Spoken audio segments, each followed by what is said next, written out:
Hello friends, आज की इस वीडियो में हम लोग नंबर सिस्टम के इस तरह के प्रश्न को सॉल्व करने का आसान शॉर्टकट ट्रिक को सीखेंगे। तो चलिए शुरू करते हैं आज की वीडियो। तो देखिए, पहला क्वेश्चन आपके सामने है। यहाँ पर कहा जा रहा है कि 1 से 100 तक सभी संख्याओं का योग क्या होगा।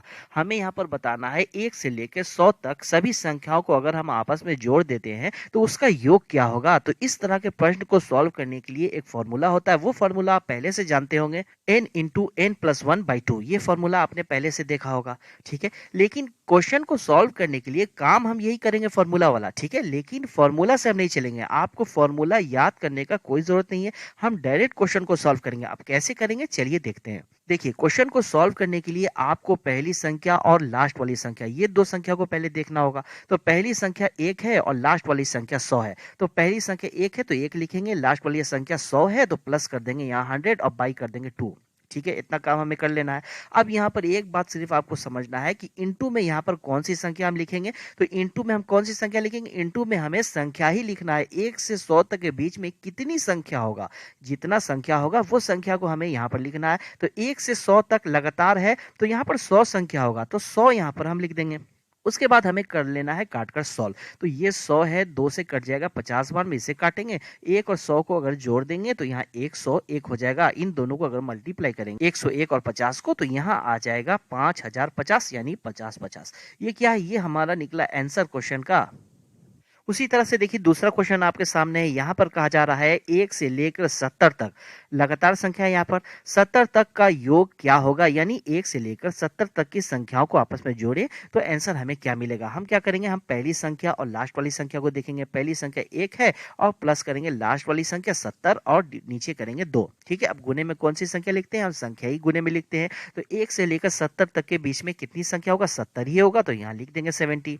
उसके बाद हमें क्या करना है, काट कर लेना है सॉल्व। तो ये 70 2 से कट जाएगा 35 बार में, तो 35 से इसे काट देंगे। 70 1 को जोड़ेंगे 71 हो जाएगा।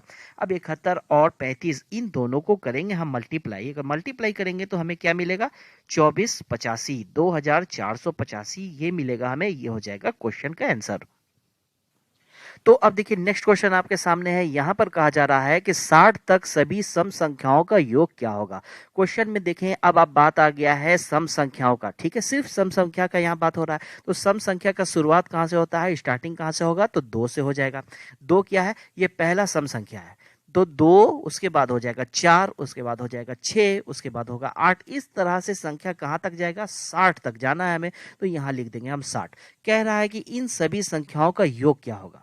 ठीक है, हम क्या करते हैं, हम पहली संख्या और लास्ट वाली संख्या को पहले लिखते हैं। पहली संख्या क्या है, पहली संख्या 2 है तो 2 लिखेंगे, प्लस में लास्ट वाली संख्या 60 है तो 60 लिखेंगे, और डिवाइडेड बाई क्या करेंगे, 2 करेंगे। अब यहाँ पर आपको समझना होगा कि गुने में हम कौन सी संख्या लिखेंगे। हम क्या लिखते हैं, संख्या ही को हम लिखते हैं मल्टीप्लाई में। तो यहाँ पर आप देख रहे हैं 2 से लेकर 60 तक के बीच में कितनी संख्याएं हो जाएगी। तो अगर हम 1 से चलते हैं और लगातार अगर हम चलते हैं तो क्या होता, टोटल यहाँ पर 60 संख्या होता। लेकिन यहाँ तो हम चल रहे हैं सम संख्या को सिर्फ लेके, यानी कि इसमें 30 होगा सम संख्या, ठीक है, 30 होगा सम संख्या और 30 होगा विषम संख्या। 1 3 5 7 ऐसे विषम संख्या हो जाएगी। तो 30 हो जाएगा सम संख्या, 30 हो जाएगा विषम संख्या। तो यहाँ पर हम क्या करेंगे, यहाँ पर हम 30 लिख लेंगे। उसके बाद इसे हम कर लेंगे काट कर सॉल्व। तो ये 30 कट जाएगा 2 से 15 बार में, तो यहाँ 15 लिख लेंगे। 2 और 60 इन दोनों को जोड़ेंगे तो 62 होगा, और 62 15 को अगर मल्टीप्लाई आपस में हम कर देंगे तो क्या हमें आंसर मिलेगा, हमें आंसर मिलेगा 930। ये हो जाएगा हमारा क्वेश्चन का आंसर। तो अब देखिए, नेक्स्ट क्वेश्चन आपके सामने है। यहाँ पर कहा जा रहा है कि 1 3 5 7 से लेकर 69 तक सभी विषम संख्याओं का योग क्या होगा। यहाँ पर आप देख रहे हैं कि विषम संख्या का बात हो रहा है, ठीक है। तो इसे भी सॉल्व करने के लिए वही ट्रिक का हम यूज करेंगे। पहली संख्या और लास्ट वाली संख्या को जोड़ेंगे। तो पहली संख्या 1 है और प्लस करेंगे लास्ट वाली संख्या 69 और डिवाइड बाई करेंगे 2, ठीक है। अब यहाँ पर आपको यही समझना है कि गुने में कौन सी संख्या हम लिखेंगे। यहाँ पर आप देख रहे हैं 69। अब हम 69 का अगर आधा करेंगे तो ये आसानी से आधा नहीं होगा। तो हमें कुछ करना नहीं है, हमें यहाँ पर 69 में प्लस 1 हम कर लेंगे तो क्या हो जाएगा, 70 हो जाएगा। तो 70 एक सम संख्या है, ठीक है, सम संख्या है। तो 70 यहाँ पर अगर हो गया, अब हम आधा आधा कर सकते हैं। तो 70 तक में सम संख्या कितना हो जाएगा, 35 हो जाएगा, और विषम संख्या कितना हो जाएगा, 35 हो जाएगा। तो 35 35 दोनों आधा आधा हो गया। ठीक है, यानी 1 से लेकर 70 तक के बीच में 35 सम संख्याएं हैं और 1 से लेकर 70 तक के बीच में 35 विषम संख्याएं। यहाँ पर हमें क्या करना है, विषम संख्या लिखना है, तो 35 यहाँ पर टोटल विषम संख्या हो गया। अब हमें क्या करना है, अब हमें काट कर लेना है सॉल्व। तो यहाँ पर हम क्या करेंगे, 1 और 69, ठीक है, 1 और 69, इन दोनों को जोड़ेंगे तो क्या हो जाएगा, 70 हो जाएगा। तो ये 70 जो है 2 से कट जाएगा 35 बार में, तो हम 35 से काट देंगे। अब 35 गुने 35, इन दोनों को हम करेंगे मल्टीप्लाई। अगर मल्टीप्लाई कर देंगे तो कितना हमें आंसर मिलेगा, 1225। क्या आंसर मिला हमें, 1225। ये हो जाएगा हमारा क्वेश्चन का आंसर। तो अब देखिए नेक्स्ट क्वेश्चन आपके सामने है। यहाँ पर कहा जा रहा है कि 80 तक सभी विषम संख्याओं का योग कितना होगा। यहाँ पर आप देख रहे हैं कि विषम संख्या का बात हो रहा है और 80 तक जाना है। तो स्टार्टिंग कहाँ से होगा, स्टार्ट हम 1 से करेंगे, ठीक है, एक एक विषम संख्या है, 1 3 5 7, इस तरह से सभी विषम संख्याओं हमें लिखना है। कहाँ तक जाना है, हमें 80 तक जाना है। तो 80 एक सम संख्या है, तो 80 तक हम नहीं जाएंगे, हम एक कम कर लेंगे, यानी कि हम 79 तक जाएंगे। अब क्वेश्चन को सॉल्व करने के लिए हम क्या करते हैं, हमें चाहिए पहली संख्या और लास्ट वाली संख्या। पहली संख्या 1 है और प्लस में लास्ट वाली संख्या 79 है, और यहाँ पर बाई में हम 2 लिखेंगे। आपको यहाँ पर सब बस यही समझना है कि यहाँ पर गुने में कौन सी संख्या हम लिखेंगे, यानी कि टोटल संख्या कितना है 1 से लेकर 79, ठीक है, इनके बीच में कितना संख्या है, बस यही हमें जानना है। तो आप देख रहे हैं यहाँ पर 79 है, 79 का अगर हम आधा करेंगे तो आधा तो होगा नहीं, ठीक है, आधा होगा नहीं। हम क्या कर लेंगे, हम 1 प्लस कर लेंगे, 1 प्लस करेंगे तो क्या होगा, 80 हो जाएगा। यहाँ पर आप क्वेश्चन में देख रहे हैं 80 तक का, यहाँ पर क्वेश्चन में बात ही हो रहा है। तो 80 तक के संख्याओं में 40 क्या होता है, 40 होता है सम संख्या, 40 होता है विषम संख्या। आधा आधा होता है, आधा होगा सम, आधा होगा विषम। तो यहाँ पर क्वेश्चन में हमें क्या चाहिए था, हमें चाहिए था विषम संख्या। तो विषम संख्या 40 है, तो यहाँ पर हम 40 लिख लेंगे, ठीक है, 40 हो गया। अब क्या करना, अब हमें काट कर लेना सॉल्व। तो ये 40 2 से कट जाएगा 20 बार में, इसे काट देंगे। 1 और 79, इन दोनों को जोड़ेंगे तो क्या हो जाएगा, 80 मिलेगा, ठीक है। 80 और 20 को अगर जोड़ेंगे तो क्या हो जाएगा, 8 दूना 16, यानी कि 1600 हो जाएगा हमारा इस क्वेश्चन का आंसर।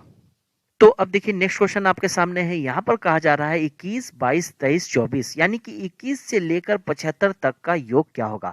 हमें बताना है 21 से लेकर 75 तक के सभी संख्याओं को आपस में जोड़ने पर योग क्या होगा।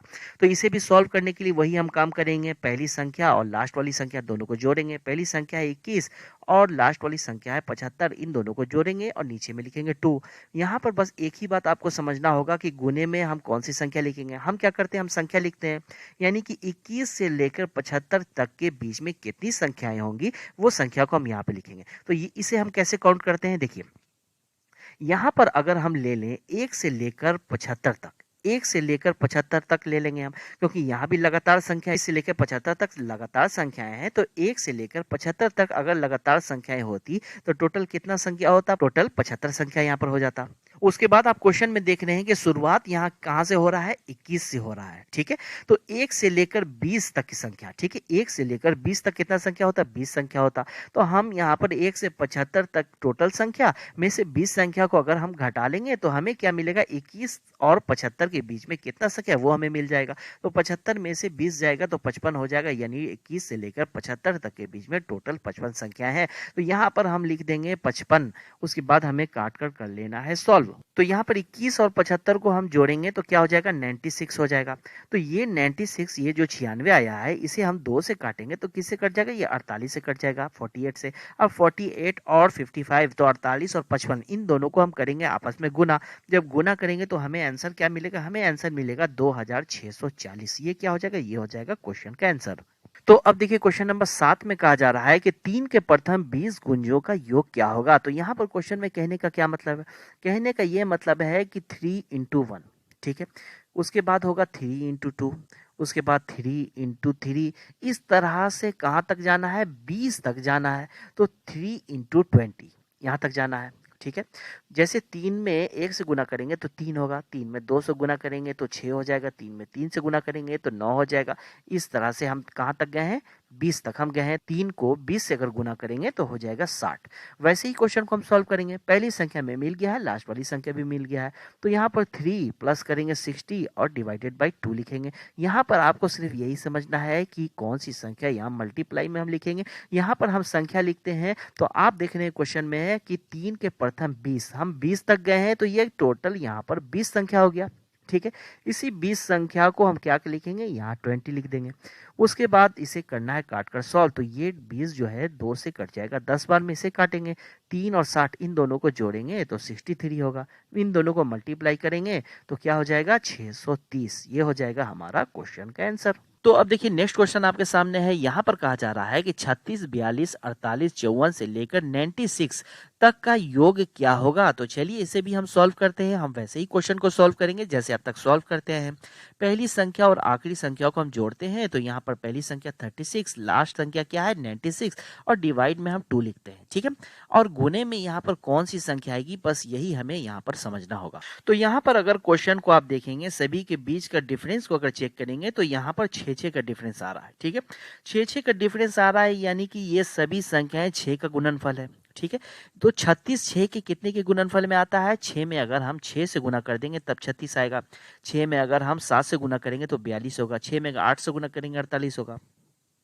उसी तरह से 96, ठीक है, 96 लाने के लिए 6 में कितना से गुना करना पड़ेगा, हमें 16 से करना होगा, ठीक है। तो 16 तक ये संख्या गया है। अब देखिए आप, अगर 1 से लेकर अगर 16 तक का गुणनफल होता तो यहाँ पर हम क्या समझते हैं कि 16 यहाँ पर संख्या है, ठीक है। टोटल यहाँ पर हम समझते हैं कि 16 संख्या है। लेकिन स्टार्टिंग कहाँ से हो रहा है, स्टार्टिंग हो रहा है 6 से। तो 1 से लेकर 5 तक का जो गुणनफल है उसे हम इससे माइनस कर लेंगे, ठीक है। 1 से लेकर 5 तक है उसे हम माइनस कर लेंगे तो यहाँ पर कुल 11 संख्या बचेगा। तो यही 11 संख्या यहाँ पर हो जाएगा। उसके बाद इसे हमें काट कर लेना है सॉल्व। तो 36 और 96 इन दोनों को अगर हम ऐड करेंगे, जोड़ेंगे तो आ जाता है 132, यानी कि 132। नीचे हो जाएगा 2 और गुना में है यहाँ पर 11। उसके बाद आप देख रहे हैं कि 132 है, ये 2 से कितना बार में कटेगा, 66 से कटेगा, ठीक है। तो यहाँ पर 66, यानी कि 66 और 11 इन दोनों को अगर हम गुना करेंगे तो यहाँ आ जाएगा 726। ये हो जाएगा हमारा क्वेश्चन का आंसर। तो अब देखिए क्वेश्चन नंबर 9 आपके सामने है। यहाँ पर क्वेश्चन में कहा जा रहा है कि 50 से कम 3 के सभी गुंजों का योगफल ज्ञात करें। तो ये क्वेश्चन आपके लिए है दोस्तों। इस क्वेश्चन को आप जरूर खुद से सॉल्व करें और इसका आंसर कमेंट बॉक्स में जरूर बताएं। तो उम्मीद है दोस्तों ये वीडियो आपको काफी पसंद आया होगा। वीडियो पसंद आया होगा तो वीडियो पर लाइक जरूर करें और अगर इस चैनल पर आप नए हैं तो चैनल को सब्सक्राइब कर लें। Okay, thank you.